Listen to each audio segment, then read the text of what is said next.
बिस्मिल्लाहिर्रहमानिर्रहीम। अस्सलाम वालेकुम। आज के लेक्चर में हम इम्यूनिटी को डिस्कस करेंगे, जिसे हम इम्यून सिस्टम भी कहते हैं। इम्यूनिटी एक ऐसी एबिलिटी है हमारी बॉडी के अंदर जो कि हमारी बॉडी को डिफेंड करती है अगेंस्ट द पैथोजेंस। और पैथोजेंस हम ऐसे माइक्रो ऑर्गेनिज़म्स को कहते हैं जो कि हमारी बॉडी पर अटैक करने की कोशिश करते रहते हैं। तो ये नेचर की तरफ से हमारे अंदर एक डिफेंस सिस्टम है जिसके ज़रिए से हमारी बॉडी के अंदर इंटर होने वाले जितने भी जरासीम हैं उनको किल किया जाता है। Immunity it is the ability of the body to resist against pathogens. तो ये एक हमारे अंदर एबिलिटी है जो कि पैथोजेंस को किल करती है। पैथोजेंस का मतलब यह है कि ये डिज़ीज़ कॉजिंग एजेंट्स होते हैं। पैथोजन एक टर्म हम यूज़ करते हैं, यानी कि वायरस, बैक्टीरिया, फंजाई, टॉक्सिन्स हो गए, protozoans, parasites, cancer cells, allergies. तो ये सब जो हैं वो डिज़ीज़ कॉजिंग एजेंट हैं। ये किसी न किसी तरीके से हमारी बॉडी को हार्म पहुंचाने की कोशिश करते रहते हैं। ये ऐसे माइक्रो ऑर्गेनिज़म्स हैं। तो इनको हम एक ही टर्म में यूज़ कर सकते हैं, यानी कि पैथोजेंस। अगर हम पैथोजेंस बोलेंगे इट मीन्स के हम पैथोजेंस के अंदर हम किसी भी एक माइक्रो ऑर्गेनिज़म की बात कर रहे हैं जो कि हमारी बॉडी को हार्म पहुंचाने की कोशिश करते हैं। इम्यून सिस्टम के अंदर हमारी कुछ ऑर्गन्स हैं जो कि हमारी इम्यूनिटी का हिस्सा हैं, जो कि एक साथ फंक्शन परफॉर्म करते हैं ताकि हमारी बॉडी को डिफेंड कर सकें।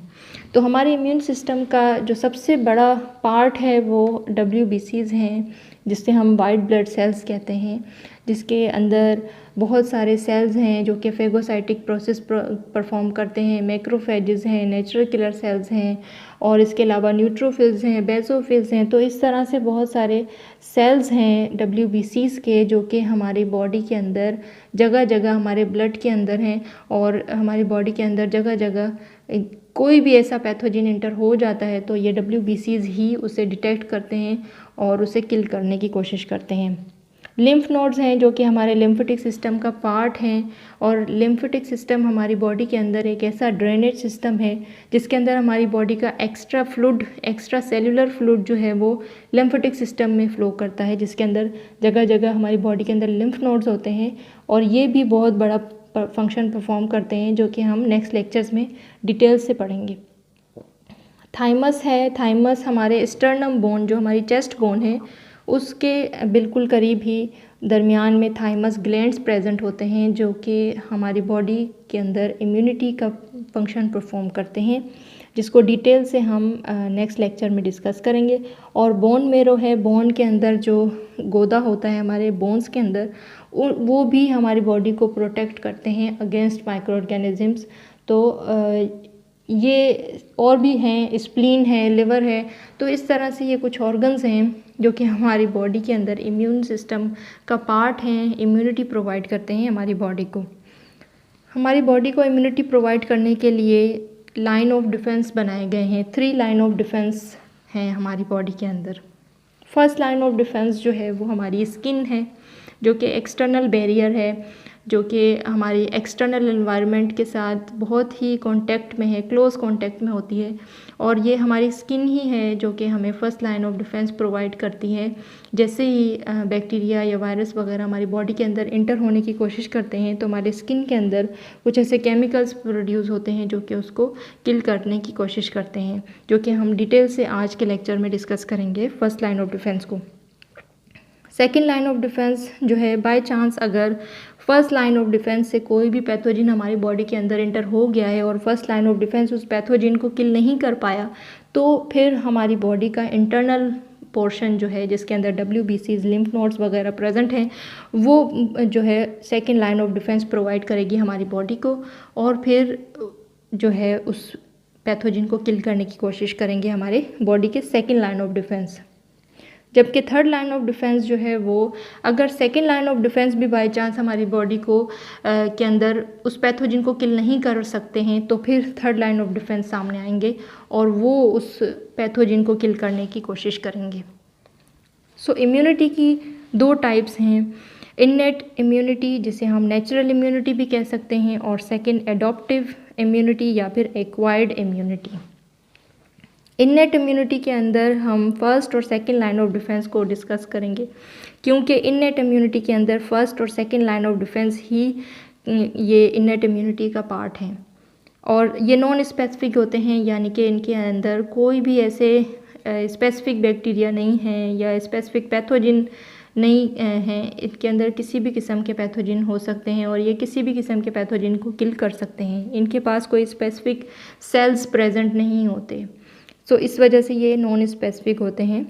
और एडॉप्टिव या फिर एक्वायर्ड इम्यूनिटी एक ऐसी इम्यूनिटी है हमारी बॉडी के अंदर जिसके अंदर थर्ड लाइन ऑफ डिफेंस आ जाता है, यानी कि हमारी बॉडी का जो थर्ड लाइन ऑफ डिफेंस का पार्ट है वो एडॉप्टिव इम्यूनिटी है, जो कि स्पेसिफिक है।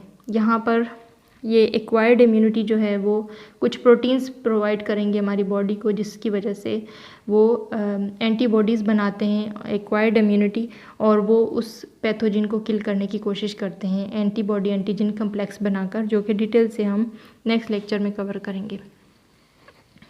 तो आज हम इननेट इम्यूनिटी के अंदर सिर्फ और सिर्फ फर्स्ट लाइन ऑफ डिफेंस को डिस्कस करेंगे, जबकि सेकेंड लाइन ऑफ डिफेंस को हम नेक्स्ट लेक्चर में कवर करेंगे।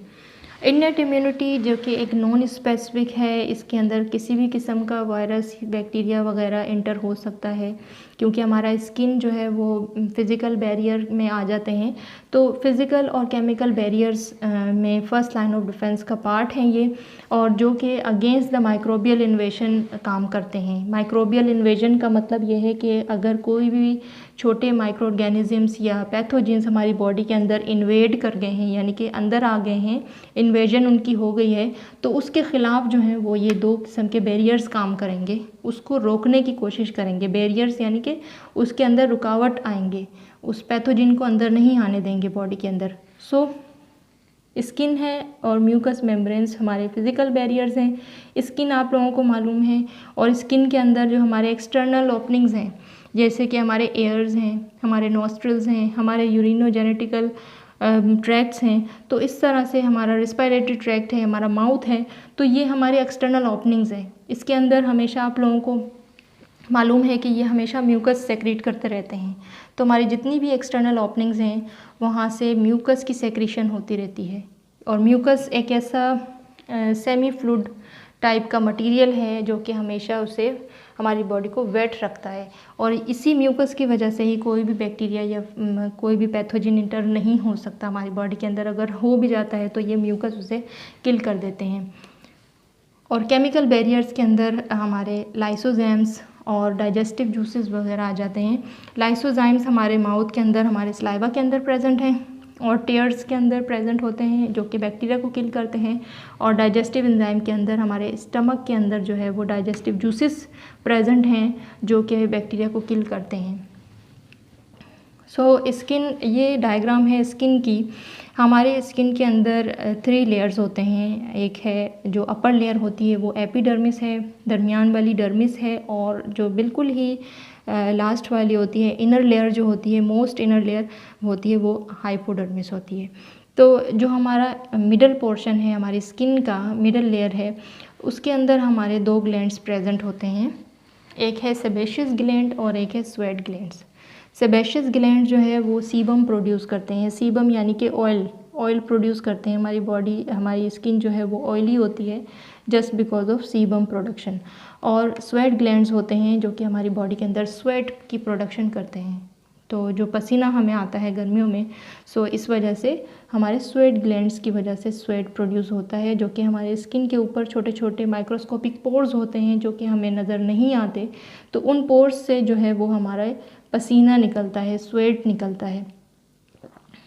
सो ऑयल और स्वेट, इन दोनों के अंदर लैक्टिक एसिड प्रोड्यूस होता है। लैक्टिक एसिड होता है जो कि इनहिबिट करता है growth of fungi and bacteria को।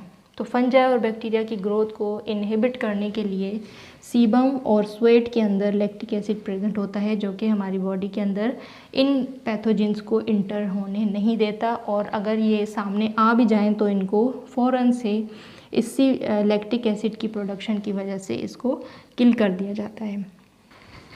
म्यूकस मेम्ब्रेन्स जो है वो हमारे बॉडी की एक्सटर्नल ओपनिंग्स जितनी भी हैं, हमारा माउथ है, हमारे नॉस्ट्रिल्स हैं, हमारे एयर हैं, यूरिनोजेनेटिकल ट्रैक्ट हैं, ये हमारी बॉडी के ओपनिंग्स हैं। और हमारे बॉडी के ओपनिंग्स के अंदर म्यूकस की सेक्रेशंस होती रहती हैं, तो ये फिज़िकल बैरियर में आ जाते हैं। जबकि म्यूकस मेम्ब्रेन्स भी प्रेजेंट होते हैं, हमारे इंटरनल बॉडी के अंदर भी म्यूकस मेम्ब्रेन्स प्रेजेंट होते हैं जो कि कंटिन्यूसली म्यूकस की सेक्रेशंस करते रहते हैं।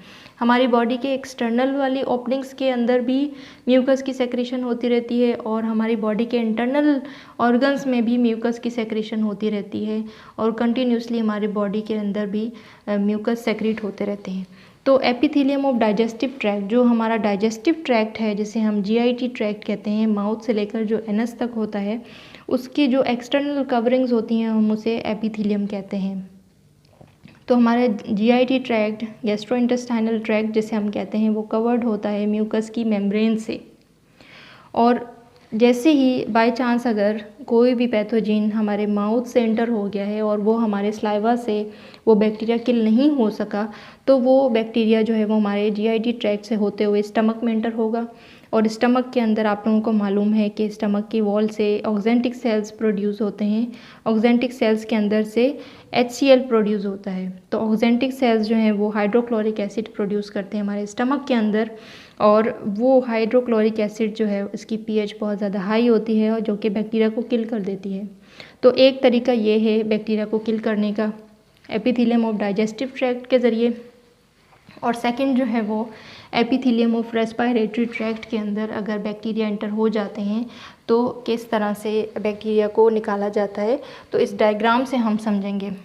एक होती है हमारी बॉडी के अंदर एक्सटर्नल ओपनिंग्स जिसे हम नॉस्ट्रिल्स कहते हैं। नॉस्ट्रिल्स से हमारा रेस्पिरेटरी सिस्टम स्टार्ट हो जाता है। नॉस्ट्रिल्स से हम जो है वो सांस लेते हैं। तो नेक्स्ट नॉस्ट्रिल्स जो हैं वो हमारी एक्सटर्नल ओपनिंग्स हैं। वहाँ पर हमारी नेज़ल कैविटी के अंदर जो है वो क्या है, एक्सटर्नल नेज़ल कैविटी के अंदर हेयर्स होते हैं जिसे हम वेस्टिब्यूल्स कहते हैं। वो हेयर्स जो हैं वो डस्ट पार्टिकल्स को अपने अंदर ले लेती हैं। उनके अंदर भी म्यूकस की सेक्रेशन होती रहती है। तो वो म्यूकस जो है हमारे नोज़ के अंदर डस्ट पार्टिकल्स को अपने अंदर एब्जॉर्ब कर देते हैं और अंदर नहीं जाने देते। और अगर सपोज़ हमारे नॉस्ट्रिल्स से कुछ बैक्टीरिया या डस्ट पार्टिकल इंटर हो भी जाता है तो वो पहुंच जाता है हमारे inner surface of the nasal cavity के अंदर। और हमारी inner surface of the nasal cavity का जो ये डायग्राम है, ये एपिथेलियम है, यानी कि एक्सटर्नल कवरिंग है हमारी ट्रैकिया की। और सपोज़ करें कि हमारे नॉस्ट्रिल्स से कुछ बैक्टीरिया एंटर हो चुके हैं, कहाँ पर, हमारे ट्रैकिया वाले पोर्शन में। और ये हमारा ट्रैकिया का एक पोर्शन है जो कि एपिथेलियम के ज़रिए शो किया जा रहा है। तो ये आप लोगों को मैंने बताया है कि म्यूकस की सेक्रेशन हमारी बॉडी के इंटरनल पार्ट में भी होती रहती है। तो ये एक लेयर है एपिथेलियम की ट्रैकिया के अंदर, जहाँ पर म्यूकस सेल्स हैं जो कि म्यूकस प्रोड्यूस कर रहे हैं और ताकि ये वेट रहे ये जगह। और सीलियाँ हैं कुछ एपिथेलियम के आउटर कवरिंग्स पर, सीलियाँ हैं जो कि कंटिन्यूसली अपवर्ड की तरफ मूव करते रहते हैं। और ये म्यूकस की लेयर है, ठीक है, ये म्यूकस लेयर है ब्लैक कलर में। और ये जो रेड कलर में है ये डस्ट पार्टिकल्स हैं जिसके अंदर बैक्टीरिया प्रेजेंट हैं। तो ये सीलिया जो है वो अपवर्ड की तरफ मूवमेंट कर रहे हैं। क्यों? क्योंकि ये नहीं चाहते ये सीलिया कि ये बैक्टीरिया जो है वो अंदर की तरफ जाए, यानी कि अगर ये नीचे की तरफ बैक्टीरिया चले गए तो ये लंग्स के अंदर जाने के चांसेस हो सकते हैं। और अगर ये बैक्टीरिया या डस्ट पार्टिकल बैक्टीरिया लंग्स के अंदर चले जाएंगे तो लंग्स के अंदर इन्फेक्शन के चांसेस हो सकते हैं। सो इसी वजह से ये कंटिन्यूसली सीलिया की जो डायरेक्शन है वो अपवर्ड होती है, ताकि ये म्यूकस के अंदर तो ये ट्रैप हो चुके हैं, ट्रैपिंग ऑफ डस्ट पार्टिकल हो चुकी है म्यूकस की लेयर के अंदर। और ये म्यूकस की लेयर को सीलिया जो है वो अपवर्ड मूव करने की कोशिश करते हैं। Cilia propels the mucus and foreign particles towards the layerings. तो ये सीलिया जो है वो इस म्यूकस की लेयर को अपवर्ड की तरफ प्रोपेल कर रहे हैं। और ये जो बैक्टीरिया है तो लेरिंग्स की तरफ जाएंगे। और लेरिंग्स के साथ ही आप लोगों को मालूम है कि फेरिंग्स होते हैं। तो ये बैक्टीरियाज जो हैं म्यूकस के साथ ही लेरिंग्स के अंदर इंटर हो जाएंगे और लेरिंग्स से फिर ये हमारे डाइजेस्टिव सिस्टम में एंटर हो जाएंगे। और डाइजेस्टिव सिस्टम में अगर एंटर हो गए तो ये स्टमक के अंदर जाके HCl के ज़रिए किल हो जाएंगे। तो इस तरह से जो है वो हमारी बॉडी के अंदर भी म्यूकस मेम्ब्रेन्स होते हैं, हमारी बॉडी के बाहर भी म्यूकस मेम्ब्रेन्स की सेक्रीशंस होती रहती है ताकि बैक्टीरिया को बाहर ही किल कर दिया जाए। और बाय चांस अगर अंदर आ भी गए हैं बैक्टीरिया तो अंदर म्यूकस की सेक्रीशंस की वजह से बैक्टीरिया को किल कर दिया जाता है और HCl के ज़रिए बैक्टीरिया को किल कर दिया जाता है। सो होपफुली कि आज के लेक्चर में फ़र्स्ट लाइन ऑफ डिफेंस आप लोगों को समझ में आ गया होगा और हम नेक्स्ट लेक्चर में जो है वो इननेट इम्यूनिटी के अंदर सेकंड लाइन ऑफ डिफेंस को डिस्कस करेंगे। और अगर इस लेक्चर के हवाले से कोई क्वेश्चन है तो आप कमेंट सेक्शन में कर सकते हैं। Thank you so much for watching. अल्लाह हाफिज़।